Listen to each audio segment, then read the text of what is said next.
we have been to Howlin' Ray's. And guys, if you girls, children out there, if you can handle the heat, well, even if you can't or you can, just freeze the toilet paper. Just yes. TMI, but do that. Yes.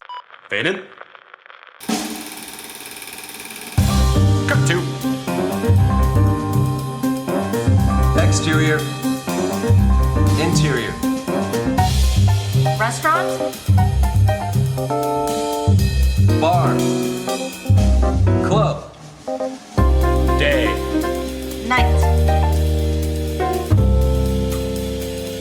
Action. Quentin Tarantino and food go hand in hand. I mean, you see a Quentin Tarantino movie and you're going to guarantee yourself, oh, I'm going to see a fictional restaurant. I'm going to see a fictional bar. I'm going to see a fictional club. I mean, all of those are actually in the movie Pulp Fiction. I mean, there's at least 7 fictional restaurants, bars, and clubs in that, or food scenes, if you will. I mean, man, the dude can give us a restaurant fiction material and content for days. Anyway, hey, how's it going? My name is Manas Rose, and you are watching Restaurant Fiction, the show, the podcast that reviews fictional restaurants, bars, and clubs in TV and film. And why are we talking about Pulp Fiction? Why are we talking about Quentin Tarantino's universe? Well, guess what? We are talking about one of the very, very important fictional restaurants in Pulp Fiction. And that is Big Kahuna Burger. That's right. No, not Jackrabbit Slims. You can save that for an argument, or in comments, you can comment to us of what is the most important fictional restaurant in Pulp Fiction. We've already had 2 episodes dedicated to Jackrabbit Slims, but hey, we said, no, we're going to talk about Big Kahuna Burger, because you see, after one of the beginning scenes, when we are introduced to the hired hands, if you will, the hitmen, if you will, after the conversation of McDonald's in France, the Royale with cheese and lay Big Mac, we are introduced to the Big Kahuna Burger. That's right. And who are we bringing on to discuss this pivotal, this significant fast food, tasty and delicious and scrumptious burger, all washed down with a Sprite? Antonio Ylanan. Who is Antonio? Well, he is founder and he is part of the Silver Screen Club, based right here in Los Angeles. What is the Silver Screen Club? Well, get on it right now. Even if you don't know anything about it, get on it. If you are a fan of all things film, if you are a fan of all things TV, if you are a fan of all things fashion and art and music and the convergence of all of this, of what makes, art and story and pop culture pop in a way, well, please join and connect with Antonio and the Silver Screen Club. He knows film like no one's business. He knows fashion like no one's business. He knows food. He knows the culture right here in Los Angeles. So he came on and we broke down the most, well, I don't know if it's amazing or not. You're gonna have to check out this Big Kahuna Burger review and our conversation with Antonio.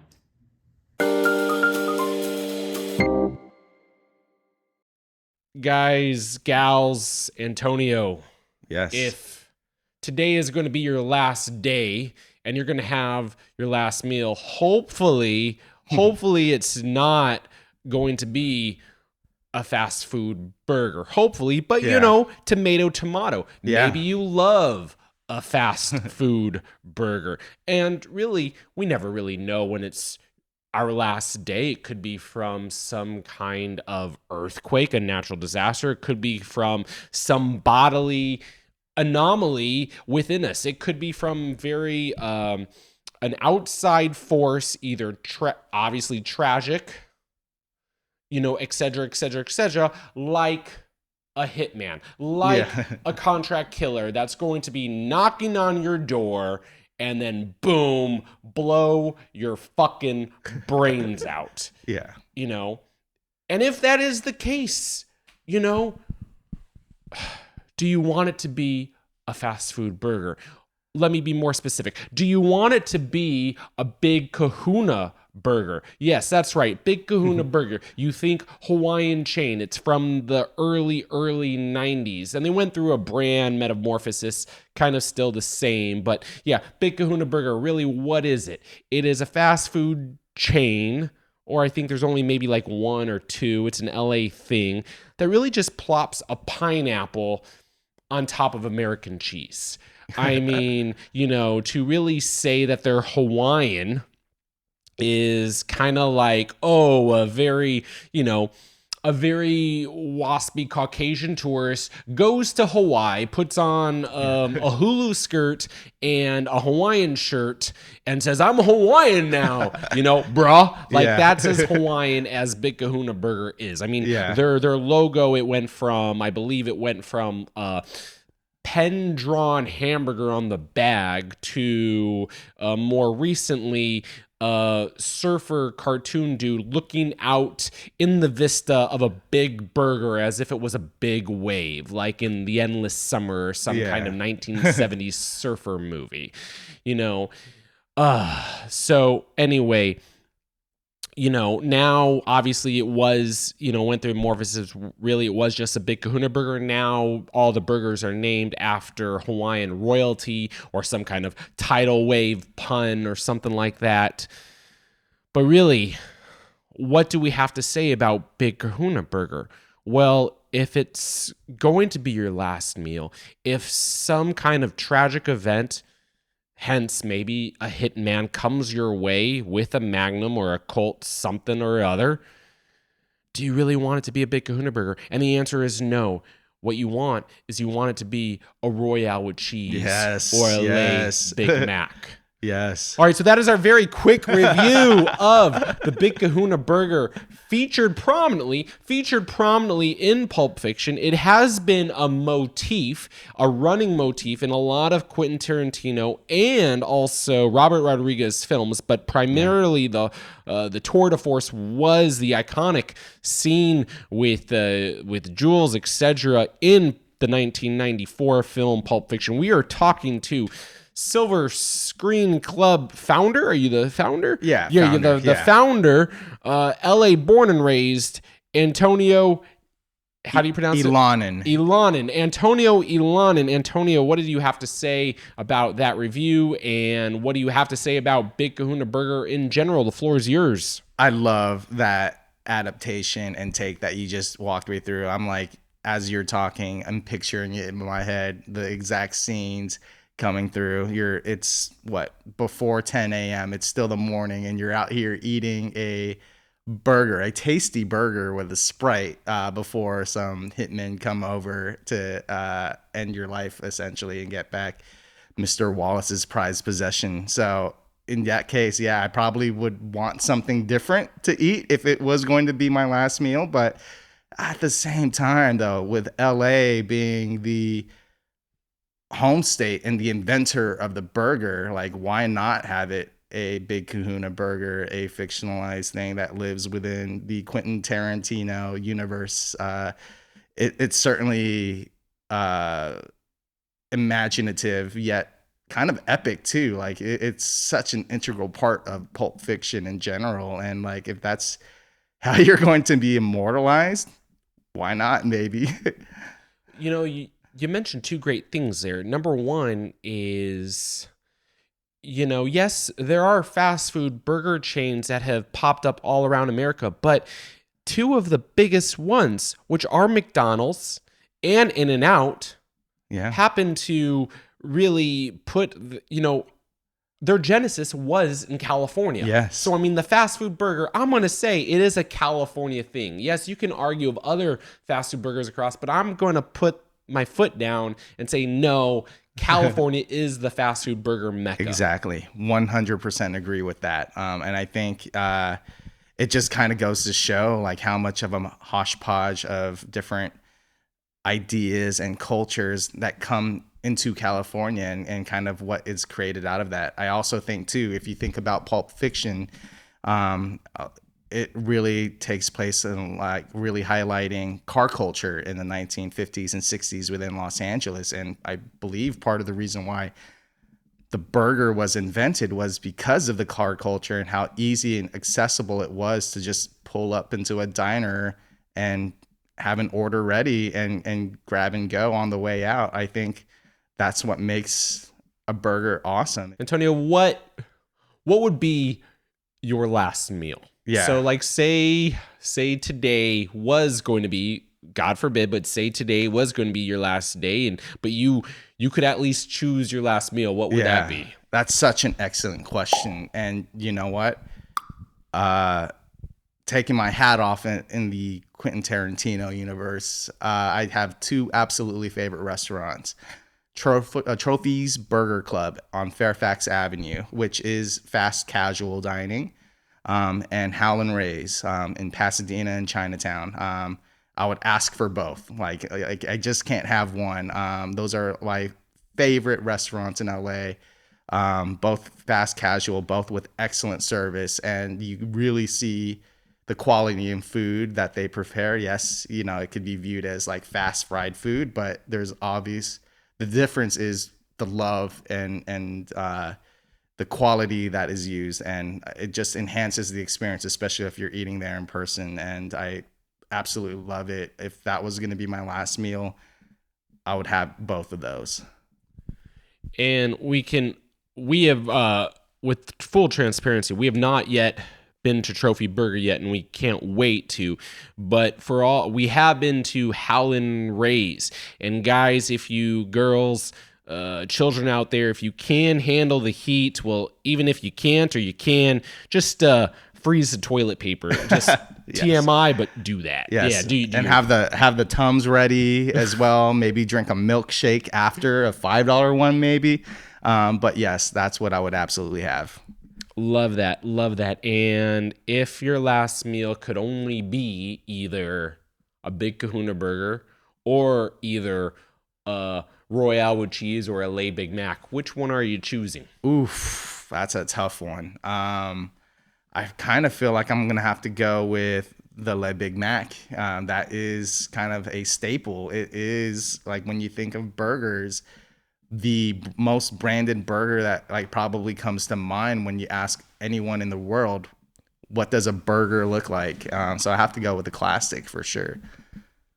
And by the way, we feel McDonald's outside of America, like in France, is just so much better than in America. So, I mean, yes. John Travolta's character was correct. Yeah. I'm just saying. Yes, 100%. Yeah.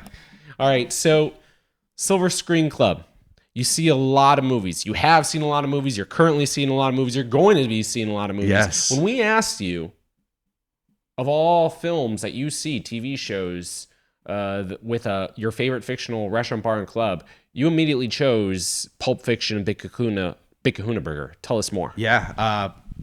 So Pulp Fiction is probably the catalyst of a movie that rewired my brain chemistry. I think that movie has everything to offer. It's suspense. It's there's some romance. There's action. There's comedy. And I think when it comes to food, especially within the Quentin Tarantino universe, there's so much plot points and dialogue that happens on the dinner table. And for me, when it comes to just thinking about my favorite movie, which is Pulp Fiction, and the content that you produce as restaurant fiction, those were what immediately came to mind. Not so much maybe because of the food and like the quality in it, but like what does that mean to the overall movie, and how does that continue on into overall character development and story? And it's just amazing how you could take something like perhaps a mediocre burger chain like Big Kahuna Burger and suddenly make it one of the most iconic fictionalized burger chain restaurants in the movie universe. And same with Jackrabbit Slims, and that being not even based on a real restaurant in LA. I think that was shot at a studio and just kind of developed as like a a wax museum of like 1930s and 40s like Hollywood celebrities. And yeah, I think it just goes to show the craft of Quentin Tarantino's work, the cast, and like how they are able to illuminate kind of dialogue that certainly everyday people like you and I have, but in a fun and exciting way. You know, you said wax museum, and I believe in the actual Quentin Tarantino script, he does describe Jackrabbit Slim's as a wax museum with a pulse. Yes. Like that. That was beautiful. When have you had your own real life Big Kahuna Burger moment? Oof, that's such a tough question. Well, obviously I'm still alive, so like that hasn't happened. But And hopefully there's no yeah. hitman out for you right now, Antonio. no, Just saying. yeah, no hitman. But I will share a personal moment, and like not even have to do with anything with Silver Screen Club, but certainly to the analogy that you're using. I was celebrating my 30th birthday years ago, more than a decade ago, and we were eating at a restaurant. And I asked my mom how her day was going, because we're all celebrating my birthday, and I just wanted to know, like, hey, like, what did you guys do before? That's when she told me that what she was getting, her biopsy, that they found cancer in her, and I felt like that was like a heartbreaking stop moment, like, oh shit, like I'm out here celebrating my birthday, like my defenses are down at my most vulnerable moments, and here's my mother sharing her most vulnerable moments and letting me know like she has breast cancer. She's alive, she's well and healthy now, but I just remember at that day that like you can be eating the best steak at the best steak restaurant, and in this case it was Charcoal on Venice, and still have your world turned upside down. Thank you for sharing that. Yeah. If you have the opportunity to celebrate moments with family and friends and loved ones, the dinner table, I think the restaurants is the best place to do it. And I think that's what Quentin Tarantino does so well in his films in order to continue plot development and character arcs. I think it all happens within a dinner table scene, in my honest opinion, that like what makes his movie most memorable. You know, it's in a way, it's like the dinner table. Yeah, even in reality, it's almost like more intimate and personable than in the bedroom. Like Yes. he doesn't choose, hey, we're gonna have our characters naked Yeah. after post coitus and then have a scene. No, everyone's fully clothed when they're eating dinner, and it's like, oh man, everything is down. It's like they're wearing the emperor's new clothes, yet they're fully clothed. Yeah, and I think that's what separates his work from most other works out there, whether it's in movies or in television. I think it's just the normalization of food, and that's where characters are at their most vulnerable, yet in celebratory moments. I think that's what like makes him one of the GOATs. So everyone, we're just going to repeat what Antonio said. Please join his Silver Screen Club. It doesn't matter if you are Los Angeles based, if you are in California, if you are outside of California, if you are outside of the US of A. Please join and connect and like and subscribe to all things Silver Screen Club. It is like, as he described it best to us, kind of like a book club, but a movie club, which is awesome. But it also combines art and fashion and food and music. All things that we love, all things that pretty much everyone loves. I mean, if you don't love all of those things, then go back to your cave. I'm sorry, you are not the audience for us or the Silver Screen Club. So all good, you know, it's what it is. It's what it is. Anyway, thank you so much, Antonio, for coming on. If you liked this episode, if you like this interview, if you like this breakdown, if you liked anything about this, please comment. If you didn't like anything about this, please comment right here in the comments, or you can personally email me, monis@restaurantfiction.com. Hopefully you did like us, and if so, like and subscribe. Love to hear from you. Love to know your thoughts. And wherever you found Restaurant Fiction, there are 100 other episodes ranging from directors to showrunners. And I'm talking about celebrity chefs, even live panels at Comic-Con. All awesome. Pick and choose. We have our favorites. We're not going to discuss, but you tell us yours. And as always, keep it real, keep it fresh, and keep it on the flip side.